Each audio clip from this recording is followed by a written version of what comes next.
अस्सलाम वालेकुम, good evening all honourable doctors. आज हम बात करेंगे एक बहुत ही important case, cardiomegaly and mitral valve regurgitation. ये एक ऐसा केस है जो कि अगर अदर सिस्टम में देखा जाए तो ये इनक्योरेबल है। इनक्योरेबल इस सेंस में कि इसके लिए पेशेंट को ऑपरेट करवाना पड़ता है और हर 2 साल बाद 3 साल बाद वॉल को चेंज करवाना पड़ता है, जो कि पेशेंट के लिए बड़ा तकलीफदेह अमल होता है। और फिर इसके साथ जो एहतियातें होती हैं, जो मेडिकेशन होती हैं, वो एक अदर फैक्टर है। लेकिन होम्योपैथी का ये कमाल है कि ये पेशेंट को कितनी खूबसूरती से क्योर करती है और विद इन लिमिटेड डोजेस। ये इसका कमाल है।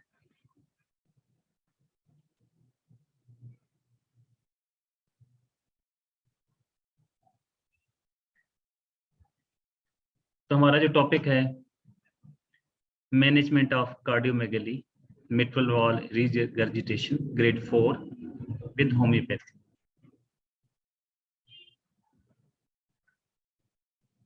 पहले तो हम ये देखते हैं कार्डियोमेगली है क्या। कार्डियोमेगली कहते हैं हार्ट का इनलार्ज हो जाना, हार्ट के साइज का बढ़ जाना।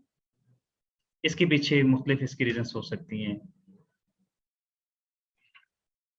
जबकि मिटल वॉल रिगर्जिटेशन, मिटल वॉल हमारे लेफ्ट एट्रियम और लेफ्ट वेंट्रिकल्स के दरमियान मौजूद होते हैं। ये बाइकस्पिड वॉल होते हैं और इनका काम ये होता है कि ये ब्लड के फ्लो को मेंटेन रखते हैं। अब अगर जब किसी वजह से कोई हार्ट डिजीज आ जाती है, कोई ना कोई डिसऑर्डर आ जाता है, तो मिटल वॉल्व क्या होते हैं कि ये फिर प्रॉपर तौर पे क्लोज नहीं होते या ओपन नहीं होते। इनके फंक्शन में डिस्टर्बेंस आ जाती है, जिसका रिजल्ट ये होता है कि ब्लड लीक होना शुरू हो जाता है, वापस जाना शुरू हो जाता है, चाहे वो बॉडी की तरफ चला जाए, चाहे वो लंग्स की तरफ जाना जाए, चलता जाए, फ्लो बैक स्टार्ट कर देता है। और इसका रिजल्ट क्या होता है? एडिमा, पल्मोनरी एडिमा, फेफड़ों में पानी आ जाता है, सांस का मसला बन जाता है। इसके अलावा बॉडी के अंदर स्वेलिंग आ जाती है और बहुत सारी कॉम्प्लिकेशन इसकी वजह से आ जाती हैं। तो इसकी मुख्तलिफ इसके नेम है मिटल वॉल्व के, जिसको एमआर भी कहा जाता है, मिटल इनसफिशिएंसी भी कहा जाता है और मिटल इनकम्पिटेंस भी कहा जाता है। तो हम होम्योपैथी में देखेंगे कि होम्योपैथी किस तरह काम करती है मिटल वॉल्व रिगर्जिटेशन में। क्योंकि होम्योपैथी एक बड़ी यूनिक साइंस है जो इंडिविजुअल को ट्रीट करती है, चाहे वो मेंटल लेवल पे हो, चाहे वो फिजिकल लेवल पे हो। कैसे ट्रीट किया जाता है होम्योपैथी में? होम्योपैथी चूंकि डिजीज पे काम नहीं करती, पेशेंट पे काम करती है। डिजीज लाजमी बात है कि पेशेंट के अंदर कुछ ना कुछ सिम्टम प्रोड्यूस कर देती है, उसकी स्टेट ऑफ माइंड को चेंज कर देती है, या हो सकता है कि उसके पीक्यूआर उसके अंदर डेवलप कर दे। अब जो एक एक्सपर्ट होम्यो फिजिशियन होता है, वो ये देखता है कि इस पेशेंट में जब से डिजीज आई तो उसके पीछे रीजन क्या थी, कौन सी सिचुएशन थी जिसकी वजह से इसके अंदर ये डिजीज प्रोड्यूस हुई, वो अब इस डिजीज के साथ कैसे चल रहा है, उसने इसको ठीक करने के लिए क्या किया, इस डिजीज ने पेशेंट के अंदर क्या चेंज लेके आए। और वो जो चेंज आती है या उसके अंदर उसकी बॉडी के अंदर जो रिएक्शंस आते हैं या उसकी कुछ ना कुछ उसके अंदर रिएक्शन प्रोड्यूस हो रहे होते हैं, फिजिशियन क्या करता है? उन चेंजेस को कैच करता है और होम्योपैथिक के केस टेकिंग के प्रॉपर टूल को इस्तेमाल करते हुए पेशेंट के पीक्यूआर पिक करता है या उसकी माइंड सिम्टम या स्टेट ऑफ माइंड को पिक करके पेशेंट के लिए राइट सिमिलम का इंतखाब करता है। तो आज हम देखेंगे कि होम्योपैथी ने क्या रोल प्ले किया मिटल वॉल रिगर्जिटेशन या कार्डियोमेगली के केस में। एक पेशेंट जिसका नाम XYZ वसीम, 53 ईयर्स उसकी एज थी, और उसकी कंप्लेंट्स थी कार्डियोमेगाली विद मिटल वाल रिगर्जिटेशन ग्रेड 4, और उसके अंदर सिम्टम्स थी जो कि नॉर्मली एमवीआर के साथ आ जाती हैं, जैसे एस्काइट है, एडिमा है, एम्फिसीमिया। ये नॉर्मल सी कॉम्प्लिकेशंस हैं जो एमवीआर के साथ आती हैं। इस केस को सॉल्व किया गया था ट्रिपल पी माइंड मेथड को इस्तेमाल किया गया, और इसमें जो टूल इस्तेमाल किया गया था वो triple P, present, persistent, predominant. इन चीजों को सामने रखकर पेशेंट की राइट सिमिलम को सिलेक्ट किया गया। अब हम केस की तरफ चलते हैं। केस क्या था? डॉक्टर, यस प्रॉब्लम बताएं, क्या प्रॉब्लम है? पेशेंट कहता है कि मैंने आपको कल कॉल की थी, मुझे कोरोना भी हुआ था, लेकिन उससे कुछ हद तक मैं बेहतर हो गया, लेकिन फिर दोबारा बहुत सख्त में बीमार हो गया। मुझे सांस का मसला शुरू हो गया, बहुत सारे मैंने एंटीबायोटिक इस्तेमाल किए, लेकिन कोई मुझे आराम नहीं आया। फिर एको करवाया और दूसरे जो टेस्ट करवाया तो पता चला कि मुझे तो दिल का मसला है। इसके अलावा कोरोना की वजह से मेरे लंग्स फाइब्रोसिस भी है, मेरे फेफड़े भी थोड़ा डैमेज हुई हैं। इसके अलावा मेरी बॉडी में स्वेलिंग है, मुझे सांस में मसला बनता है, और मुझे स्पायरोमाइड या लेजिक इस्तेमाल करनी पड़ती है, तब जाके मेरी स्वेलिंग कम होती है और मुझे यूरिन प्रॉपर आता है।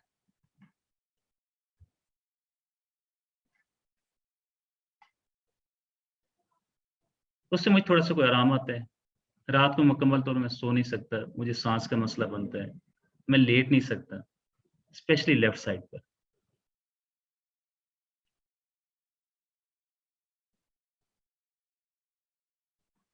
इसी तरह मुझे पूरी रात इसी तरह गुजारनी पड़ती है। कभी मैं सोफे के ऊपर बैठता हूँ, कभी मैं चलना शुरू कर देता हूँ। बहुत से डॉक्टरों को विजिट किया, एंड पे मैं कार्डियोलॉजिस्ट के पास गया। मशहूर जो हॉस्पिटल थे जिनमें एमएच, एएफआईसी, आरआईसी, ये सारे हॉस्पिटल मैंने विजिट किए, लेकिन हर जगह पे कार्डियोलॉजिस्ट ने मुझे एक ही मशवरा दिया और एक ही एडवाइस की कि जितना जल्दी मुमकिन हो सके अपनी सर्जरी करवाओ। एक्सपेंसेस मुझे 4 से 5 लाख बताए गए। तो फिर मेरे ज़हन में ना आपका आया, क्योंकि मैंने सुन रखा था कि ऑपरेशन कामयाब नहीं होता, और ऑपरेशन अगर करवा भी लिया जाए तो प्रॉब्लम फिर दोबारा आ जाते हैं। फिर दूसरा, मेरे पास पैसों का मसला भी था। मेरे हाथ में इस वक्त इतने पैसे नहीं थे, लेकिन फिर मैंने कहा अगर मैं पैसों का अरेंज कर भी लेता हूँ, किसी से मांग भी लेता हूँ, तो फिर अगर दोबारा मुझे प्रॉब्लम हो गया तो फिर मैं क्या करूँगा? डॉक्टर, कितने अरसे से आपको ये प्रॉब्लम है? पेशेंट, 2 या 3 महीने से मुझे ये प्रॉब्लम चल रहा है। डॉक्टर ने पूछा कि अच्छा 3 महीने पहले क्या बात हुई थी? किस चीज़ की वजह से आप डिस्टर्ब हुई हैं? तो पेशेंट कहता है कि 2-3 महीने पहले हमारे घर में थोड़ी टेंशन हुई थी, कुछ प्रॉब्लम्स थे, और छोटे-मोटे ऐसे मसाइल शुरू हो गए, जिसकी वजह से ना मुझे टेंशन शुरू हुई। घर के लड़ाई झगड़ों से, घर में जो लड़ाई झगड़े हमारे हो रहे थे, उससे मुझे ना शदीद टेंशन का मैं शिकार हो गया, और उस टेंशन की वजह से ये हुआ कि मेरी तबीयत खराब से खराब होती गई। मुझे कहा गया कि आप इस टेंशन को सॉल्व करें। मेरे बस में जितना था मैंने उतना किया। मेरी तबीयत इतनी ज़्यादा खराब हो गई, मैंने कहा मेरा दिल जो है फट जाएगा। तकरीबन इस हालत में ना मैं 2 दिन रहा। अगले दिन फिर मैं काम पे चला गया। अब घर से जो मेरी वर्कशॉप है, उसका फासला तकरीबन 20 मिनट का है। मुझे 2 से 3 या 4 दफ़ा दरमियान में बैठना पड़ता है। लगातार मैं चल नहीं सकता। फिर डॉक्टर ने पूछा कि क्या वजह है? आप क्यों नहीं ऑपरेट करवाना चाहते? तो पेशेंट ने कहा जी पहली बात तो ये है, खौफ, डर है मुझे, और दूसरी बात ये है कि मैंने सुना है कि ये जो ऑपरेशन है ये कामयाब नहीं होता। मेरे कई दोस्त हैं, उन्होंने ऑपरेशन करवाया, लेकिन उनका ऑपरेशन कामयाब नहीं हुआ। दोबारा फिर वो इसी मसले से दो चार हुई है, तो ये प्रॉब्लम दोबारा हो जाता है ना। और आपको पता है डॉक्टर तजर्बे करते हैं। Doctor, what do you want know, अब आप क्या चाहते हैं? पेशेंट, डॉक्टर मुझे मेडिसिन दें ताकि मैं ठीक हो जाऊं, मेरे जो हार्ट के वॉल्व्स हैं वो ठीक हो जाएं और लीक ना हो। ये केस था। अब इस केस को देखिए किस तरह सॉल्व किया गया। पेशेंट मेरे पास कैसे आया और क्या चीज पेशेंट को मेरे पास लेकर आई, या किस चीज की वजह से पेशेंट खौफजदा है। हमने इस केस में उन चीजों को देखना होता है। उसने यहाँ पे एक तो जिक्र किया कि जी मेरे कुछ दोस्तों ने ऑपरेट करवाया और वो ऑपरेट कामयाब नहीं हुआ, और ये मैंने सुन रखा है कि ये मसला दोबारा हो जाता है। इसे कहते हैं फियर रिकरेंट। फिर कहता है जी मुझे खौफ आता है, किस चीज का? ऑपरेशन का, फियर ऑफ ऑपरेशन। ये सामने एनालिसिस है, फियर ऑपरेशन ऑफ ईच। दूसरी रूब्रिक हमने ली गई impressionable unpleasant bye everything.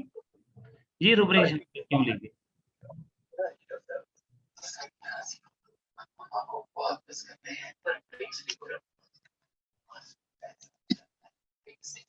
Doctor आकाश म्यूट किया करें माइक को।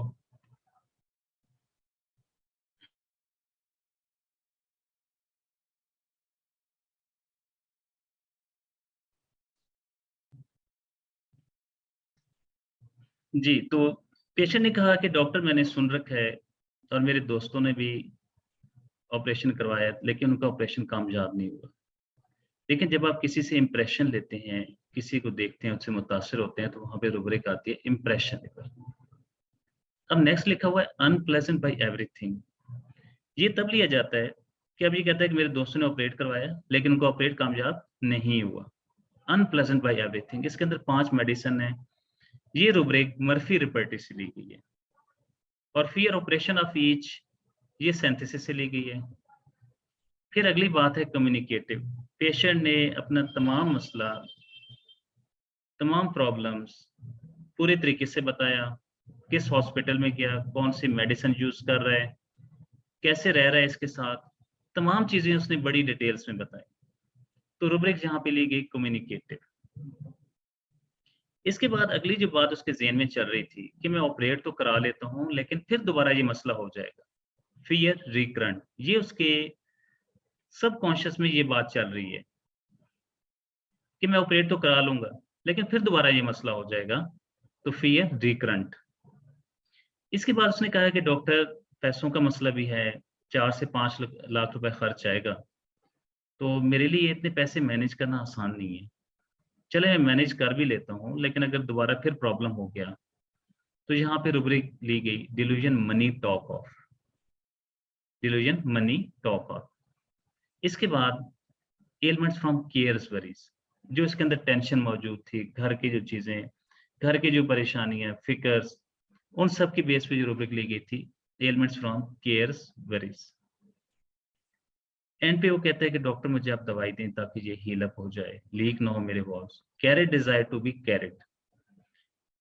इसके बाद वो कहता है कि डॉक्टर मेरे लेटने से ना मेरी तबीयत ज्यादा खराब हो जाती है, लाइंग एग्रीवेशन। इसकी माइंड के अंदर इसकी प्रॉपर रूब्रिक मौजूद है। तो इन तमाम रूब्रिक्स को जब सम अप किया गया तो मेडिसिन आई फास्फोरस। फर्स्ट टाइम उसको फास्फोरस 6 की 3 डोजेस दी गई और फिर उसे एडवाइस किया गया कि जब जरूरत पड़ी तो एक दफा ले लेना। और फिर हम उसके बाद फास्फोरस 30 पे चले गए। तो ये केस था।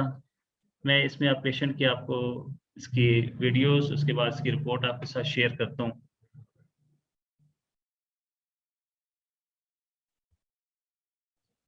जी ये पेशेंट है।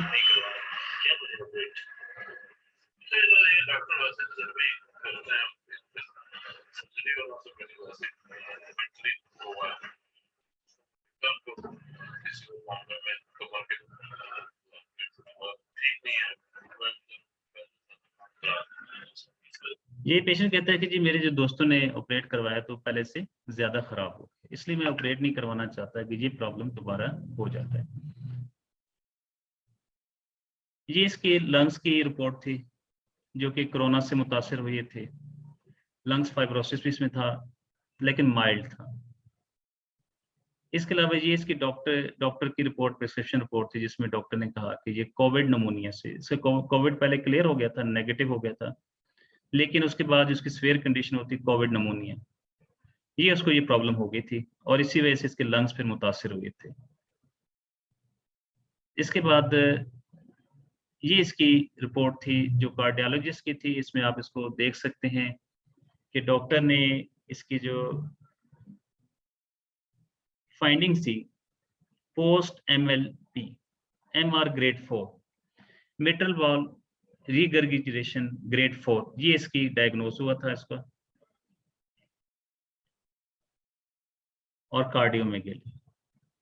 फिर इसमें आप ये भी देख सकते हैं कि इसका जो इंजेक्शन रेट था वो 45% था।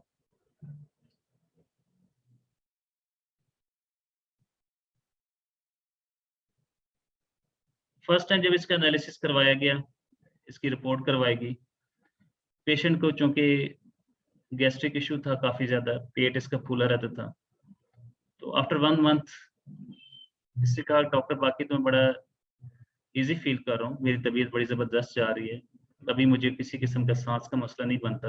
पहले मैं ऑफिस जाती 2-3 दफ़ा बैठता था, लेकिन अब मैं नहीं बैठता, इजी ऑफिस में चला जाता हूँ, काम करता हूँ, रात को लेटने में कोई मसला नहीं होता। लेकिन मुझे ना ये गैस का बड़ा इशू है, मेरे पेट में बहुत ज़्यादा गैस बन जाती है, पेट मेरा बहुत ज़्यादा फूल जाता है। तो उससे मैंने कहा आप जाके ना ज़रा एक टेस्ट करवा लें, अल्ट्रासाउंड करवा लें। तो जब अल्ट्रासाउंड करवाया गया तो अल्ट्रासाउंड इसका क्लियर था, उसमें किसी किस्म का वहाँ पे एस्काइट नहीं थी, इसका स्टोमक क्लियर था। तो इसके बाद मैंने इसको एडवाइस किया कि आप जाके ज़रा चेस्ट एक्स-रे करवाएँ ताकि पता चले कि कहीं पल्मोनरी एडेमा तो नहीं है, प्लीउरल एफ्यूजन तो नहीं है, फेफड़ों में आपके पानी तो नहीं है जिसकी वजह से सांस का मसला आपको आ रहा है। तो उसमें आप ये देख सकते हैं कि जब इसका टेस्ट किया गया तो इसके दोनों लंग्स नॉर्मल हो चुके थे, जो पहले कोरोना से मुतासिर हुए थे, या उसमें माइल्ड फाइब्रोसिस था, वो क्लियर हो चुके थे। कार्डियोमेगाली हार्ट साइज़ का बड़ा हुआ था, और इसमें आप देखते हैं इस रिपोर्ट में कि उसका हार्ट भी नॉर्मल साइज़ का हो चुका था। फिर इसके बाद इसकी एक फाइनल एक और रिपोर्ट करवाएगी, एको की दोबारा जब रिपीट की गई, और ये थी जून 8, 2021 को। इसको जब रिपीट करवाया गया तो इसमें आप देखें कि इसके वॉल्व्स नॉर्मल हो चुके थे, इसमें किसी किस्म की लीकेज नहीं थी। ये आप इसकी रिपोर्ट देख सकते हैं, और प्लस इसका जो इजेक्शन रेट था, इजेक्शन फ्रैक्शन, वो 60 नॉर्मल रेंज में आ गया था। पहले ये 45% पे था, इसमें क्या हुआ 60, जो रेंज है 55 से 75, अब ये रेंज उसके अंदर फॉल कर रही है। तो इसका हार्ट भी नॉर्मल हो चुका था, इसके मिटल वॉल्व्स नॉर्मल हो चुके थे, इसकी बाकी जो बॉडी की पैथोलॉजी थी वो भी नॉर्मल हो चुकी थी।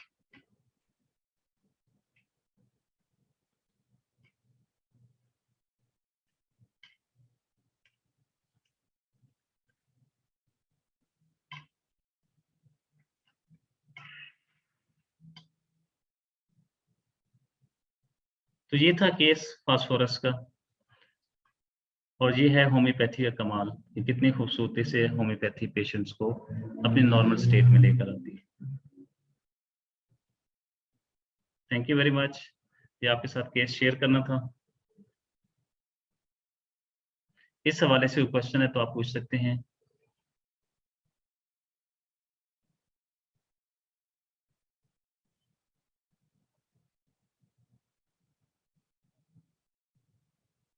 ओके जी, टेक केयर।